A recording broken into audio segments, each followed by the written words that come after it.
Okay, this is Sean with SW Inspections. Today we are going to do a tutorial information video about the 4-point inspection for agents, clients, inspectors, anybody who wants to know more about this form, this report. It's a standard inspection that we do in Florida whenever you're looking for new insurance, you buy a new house, or you need to change insurance coverage. Here's the form. Right there. And we're going to go through each bit of it. Looks complicated, but it's not actually that bad. It's basically a lot of information put into 4 pages. And we'll go through the whole thing in detail.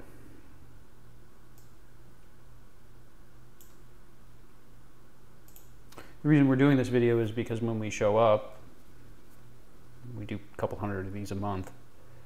People are often asking, well, what is a 4-point inspection? 4-point stands for the 4 major systems of your home. So roof, HVAC, plumbing, electrical. It's a pass or fail. Either your roof, HVAC, plumbing, electrical systems are in good condition or they're not, right? So the insurance company wants to know if there's any obvious problems, any obvious fire hazards, water hazards, mold, mildew, roof leaks, you name it, they want to know. So this is the form that we use, and we email it out to you and your agent once the inspection is completed. And hopefully after watching this, which is going to be not a short video because there's a lot to it, but hopefully after watching this you'll know a little bit more. Of course, if you have questions, if you need help, information's right there. Oh, sorry, right there. Call us, email us. We're here to help. So, moving back to the form. We're going to start up here. So, your name, your address, the year of your home, and the date that we're there. Pretty simple stuff. Next, we move on to this part. So, the minimum photo requirements, we're going to go through this real quick, are what they need to see from us attached to the form, which is basically at the end. And they need at least that to be able to make a decision for underwriting. And of course, this information right here saying, be advised that underwriting will rely on the information in this sample form or a similar form. You can use this one, you can use a custom built form. It doesn't really matter. We use this one because it's universally accepted. That is obtained from the Florida licensed professional, this guy. This information only is used to determine insurability and is not a warranty of assurance or suitability, fitness, or longevity of any systems inspected. So basically what it's saying is this is for insurability purposes only. It's a snapshot in time. So if today we go do a 4-point inspection and your roof is fine, tomorrow a hurricane or a tornado could land on top of your house. We can't predict the future, so it's just for today. So when we talk about the minimum photo requirements, we start outside. And I will go through this as quickly as I can because it's not going to be a short video.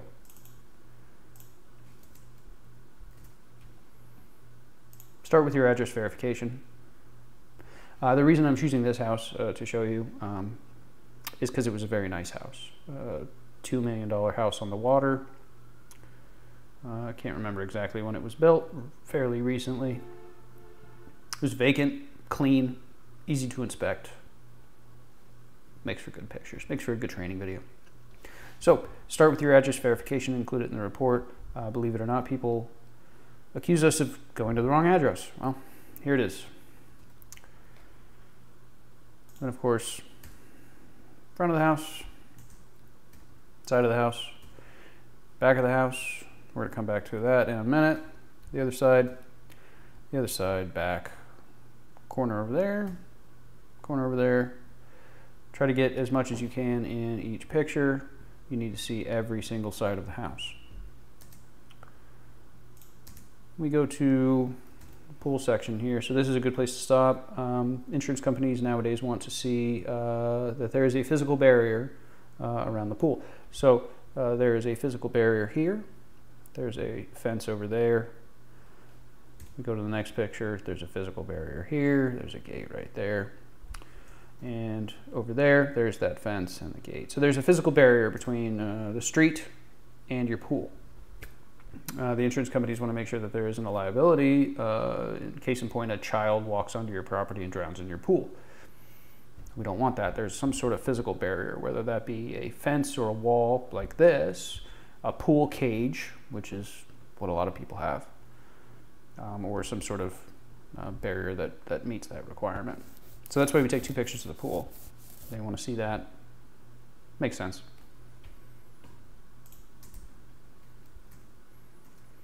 Then we move on to the roof, each slope.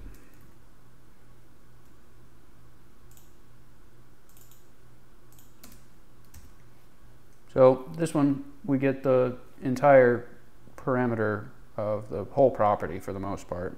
You can clearly see that the pool is enclosed here by the fence. You want to make sure that you give them what they need. They want to see every slope, right? So here is a slope. There's a slope. There's a slope. There's a slope. Get the idea. Give them the overview, and then go in close up and get each individual shot. And of course, whenever you're doing this, there's me, there's my audience. Whenever you're doing this, it's always fun. You are the show for the day, so have a little bit of fun with your job, right? Next, they want to see the plumbing, water heater, under cabinet plumbing, drains, exposed valves, anything you can get to, which is what we do. So we move on to the plumbing. So that's a good example. That's the well system that they have at the home. Main water valve for the house. And we move inside to the water heaters. They want to make sure that they're in good working condition. They're not leaking. They're replaced relatively recently. And of course the date on this one was 2015. Under sink, plumbing, the exposed connections that we can get to, more toilet valves, under sink plumbing, and it keeps going. It's a big house. There's one sink in the kitchen. You can see this guy, but you can't really see this guy over here. So if you try to get as much as you can in one shot, but sometimes things get in the way, so take another picture. It's not that hard. There's another one of that one, just a close-up. And of course we have main sink. That one's a little easier to see. You can actually see all the connections there in that picture. More sinks. So that one, flash was off, flash is on. Use the flash. More plumbing. You get the idea. No leaks. That's what we're looking for. Main electrical panel. And then of course the next one, electrical panel cover off. So 2 in the same thing. So with this one, they want to know the main amp. So yeah, 200, 200. So they have 2 200 amp services. Well, big house. Pretty common in bigger houses. This is panel A, so that guy right there. Panel B will be a little bit. Square QO, good panel, no problems. If you find problems, obviously we have to document it. And of course there's the panel B with sub panel, so 200 amp to this, and then whatever it was that went to the sub panel. Square QO, and there's the panel. So of course we try to get nice close-up shots. You can zoom in if they need to. And that satisfies those pictures. And all hazards or deficiencies noted in this report. So if you walk up to a system and it's obviously not in good working condition, then you need to document it. So those are the minimum photo requirements. Without those right there, the report will not go through. So at minimum, that's what we're there to do. Inspect and take good pictures. Use the flash. Review the pictures. Make sure that they're not blurry. Take some pride in your work. And then we move on. So after the minimum photo requirements, we actually fill out each electrical system. So we have two panels and a sub panel in this home. Like I said, large house. So the main panel is a circuit breaker. Fuses, we don't see a lot anymore. You rarely do. And it was a 200 amp service. And of course, is the amperage sufficient? Yes. 200 amp times 2 is more than enough for that house. Second panel is the same thing. Circuit breaker, 200 amp. Yes. They're looking for these hazards. And they're looking for these hazards. These ones right here are mostly with older homes. This is a fairly recent home. I think it was built in 2015, somewhere around there. So if you have a very old home, you're going to have cloth wiring or active knob and tube wiring, which is very, very rare these days. Most of these systems from before the 1950s and 60s have been rewired. It's odd for us to find these days, but you never know. Branch circuit aluminum wiring is more common. I did an entire video on Alumicon. Check it out if you want. If you have branch circuit aluminum wiring, there was a remediation that was required because branch circuit aluminum wiring starts fires. Insurance companies don't like fires. So you have to remediate it one way or another. The two that are acceptable are the Copalume crimp and the Alumicon. So, was it remediated? If you have branch circuit wiring, we select that box, and then it was remediated by one of the other. If it wasn't, then it needs to be remediated. So that one's pretty easy. They also need separate documentation. They will not accept this report if you do not have documentation from a licensed Florida electrician. So hire a licensed contractor, do it right.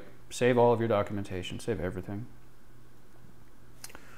The other things that they're looking for are the other hazards that they're looking for over here. So blown fuses, which again, we don't see very often anymore because fuse panels are pretty much obsolete. And we've been replacing them with modern breaker panels. But if there are tripping breakers, empty sockets, loose wiring, improper grounding, corrosion, overfusing, or double taps, exposed wiring, unsafe wiring, improper breaker size, scorching, or other, anything else you see. You see any of these, you check the box and you click on unsatisfactory. So if there's none of this and there's none of this, and in your opinion, being the licensed person, it is in satisfactory condition, then you click the satisfactory and you move on. Main panel age, well, how old is it? When was it updated? What's the brand? Same thing goes for the second. And then the wiring type normally is both of those things. If you have aluminum, you take care of it up here, but it's normally copper and NMBX and conduit in 99% of the houses that we go in. Sometimes you see weird stuff, but for the most part, it's right here. The HVAC section, again, just document what you got. So is it central? Is it central heat, central AC, yes or no? If it isn't, which you see in older homes, what is it? Is it a window unit? Is it a gas fireplace? And you see central heating systems in, or older gas heating systems in center houses and very old houses previous to the 1960s. Most of these systems have been phased out and replaced with central HVAC over the years. You know, we live in a modern world, so you see modern equipment. But every once in a while, the answer is no. So if it is, then you tell them what the primary heat source is. They want to know, are these systems in good working condition? So we test them, right? And of course, the date of the last service or inspection, we're inspecting, so that's the day of the inspection. They want to know if these hazards are present. So if you have a wood-burning stove or central gas fireplace that's not professionally installed. If you have a wood-burning stove or a central gas fireplace in your home, they are going to ask questions. It's a fire hazard. If you have a space heater and you use that as your primary heat source, some of these very old homes, that's a fire hazard. And is the source portable? So what are you using to heat and cool your house? If it's not central, it's may be portable. So they want to know, is it portable or not? And they want to know if the air handler is dumping water all over the surrounding area, which causes all sorts of fun stuff with mildew and mold and drywall damage and everything in between. When we find these things, it's super obvious. You walk up to an air handler and it's drywall or the wood or whatever it is that they're using for a platform, or the area surrounding it is destroyed. So we document that. Hopefully it's not. We take the pictures and move on. The age of system, year of update. And this part right here. So please attach photos of HVAC equipment, including dated manufacturer's plate. So we go back up here to the minimum photo requirements. It's not in there, anything for the HVAC equipment. But we go above and beyond because that's what's required. So they want that. So let's give it to them. They asked nicely. They said, please.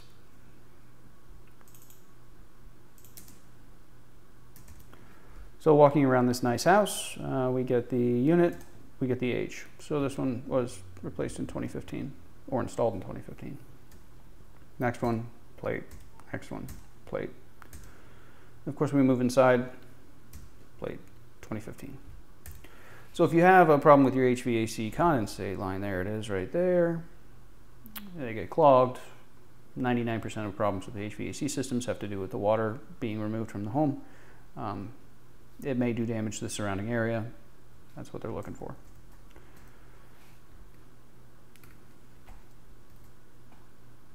So we attach that, move on.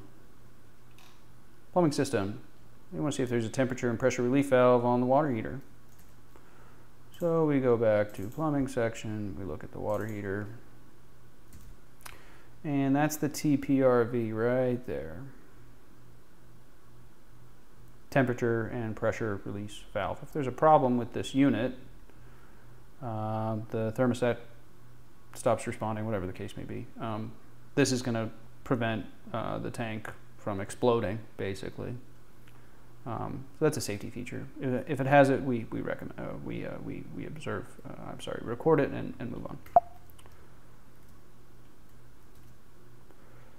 And is there any indication of an active leak? So you test everything while you're there. You run all the faucets, you flush the toilets. Pretty simple. Prior leak. So if there are no active leaks, but you clearly see that there was a previous leak around a shower, baseboards ripped out, drywall's messed up, whatever it is that you're seeing, you can write it up. Just be honest. Water heater location, they want to know where it is. They also want to know how old it is, so it's a good idea to say it's in the garage and it's from 2015, right? And they want to know the general condition of the following plumbing features, and of course the connections to the appliances. So dishwasher, refrigerator, washing machine, water heater, showers and tubs, toilets, sinks, sump pump. We don't see a lot of those in Florida, but you never know. Main shutoff valve and anything else that's visible. So we look at all of these things. The under sink plumbing, the connections to the water heater, the connections to the dishwasher. If the refrigerator has water coming from below the refrigerator, there's a problem. Pretty simple stuff. If anything's unsatisfactory, you write it up. They want to know the age of the piping system. So is it original, completely repiped, partially repiped? And what is it? So copper, CPVC, galvanized PEX, polybutylene, or other. If it's not in here, it's another. You can always add more stuff. Roof section, which is quickly becoming the most important part in Florida. You want to know what is it, how old is it in good shape, and how long does it have left. So the house that we were doing, I believe it's 2015 right here, and it's a metal roof. Standing seam metal roofs rated for 30 years. So if it's 2015, it's 8 years old, you've got 22 left. 22 years of remaining life. So you add metal, it's 8 years old, it's got 22 years left. The permit, which if they have one or not, depending on what we can find, date of last update, original 2015. If it was replaced, then you do a full replacement or partial replacement. Normally it's full replacement.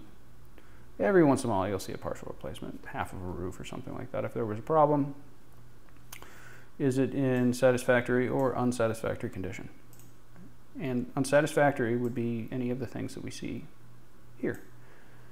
So does it have cracking, cupping, or curling, excessive granule loss, exposed asphalt, exposed felt, missing, loose, cracked tiles or tabs, soft spots, visible hail damage, or are there any signs of leaks? Right. So if there is, where is it? Is it in the decking or is it in the interior ceilings?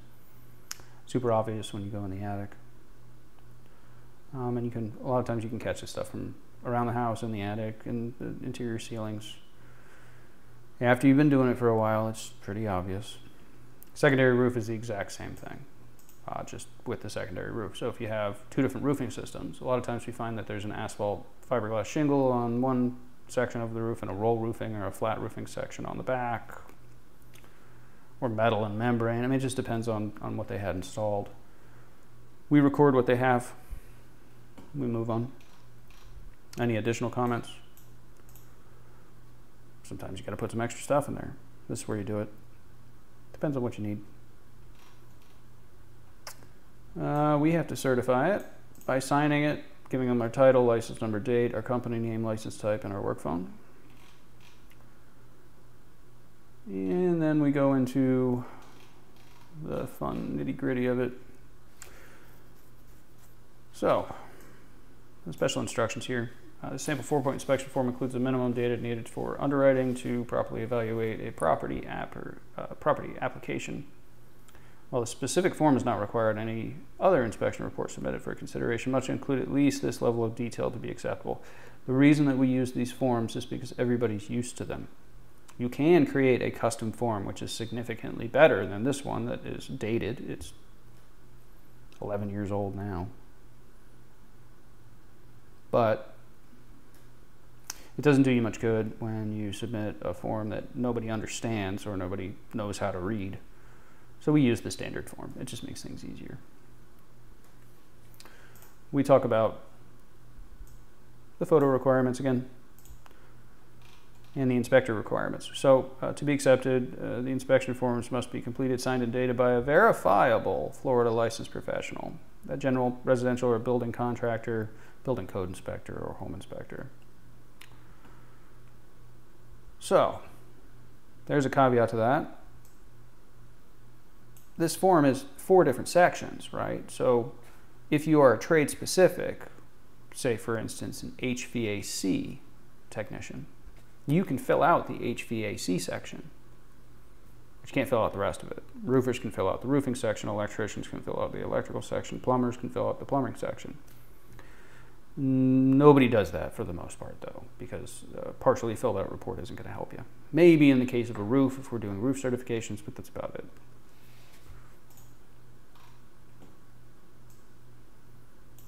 We are required to certify the condition of the roof, electrical, HVAC, and plumbing systems. Acceptable conditions mean that each system is working as intended and there are no visible hazards or deficiencies. It's a bit of a open statement there, isn't it? No visible hazards means that if we can't see it, we don't inspect it. If we don't have access to it, we can't inspect. So everything visible. And working as intended, well, does the water heater heat water? Yes. Is it leaking? No. Then it is working as intended. The insurance situation in Florida has been an interesting one over the last couple of years.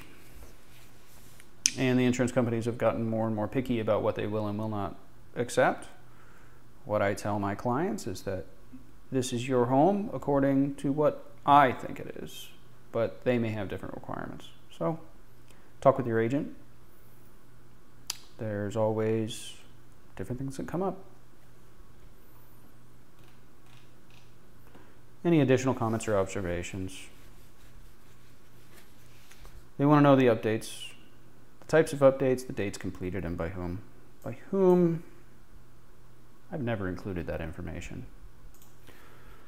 Roof permit gives us the date of the permit for the roof, which tells us when it was replaced. HVAC system has a manufacturer's plate on it, tells us when it was created.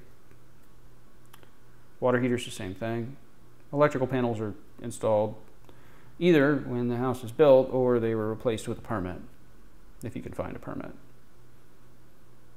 And you can include that permit information in the report. You can take a screenshot of whatever county you're in, take a screenshot of the building department's information, stick it in the report. It's not that hard. It's required for roofs now, so we often put the full permit information in the report. Any visible hazards or deficiencies, so if you walk up to an electrical panel and there's an obvious double tap, you got to record it. And any system determined not to be in good working order. So if the HVAC is leaking, for instance, that's a deficiency. We record it, put it in the report. The note to all agents is pretty important. So the writing agent, the person that you went into their office and said, hey, I need insurance, and they told you to call me, or some other guy like me. That person that you're working with, that we're all working with, they have to review each one of these reports. And before they submit it with the application for coverage, which is a package of all the other stuff, our stuff, plus whatever they need to submit, they have to review everything. It's the agent's responsibility to ensure that all rules and requirements are met before the application is bound. So you can't submit a dirty report, right? If a roof is leaking, you can't submit it because they're not going to accept it. So agents may not submit applications for properties with electrical, heating, or plumbing systems not in good working order or with existing hazards or deficiencies. It's pretty clear.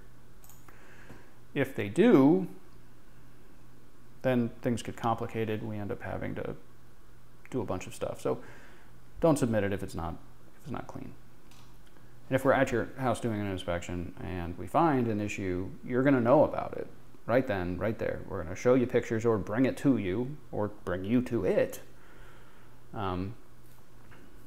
Today I had an electrical panel that was buzzing. I brought the client to the electrical panel, said, hey, this breaker doesn't look like it's seated correctly. Let's turn it off, call an electrician, take a picture, put it in the report. Once he gets the electrician to come out there, I can update the report, right? Save the documentation, it's all good. But they need to know about it. If there's any issues in this, the client needs to know about it immediately.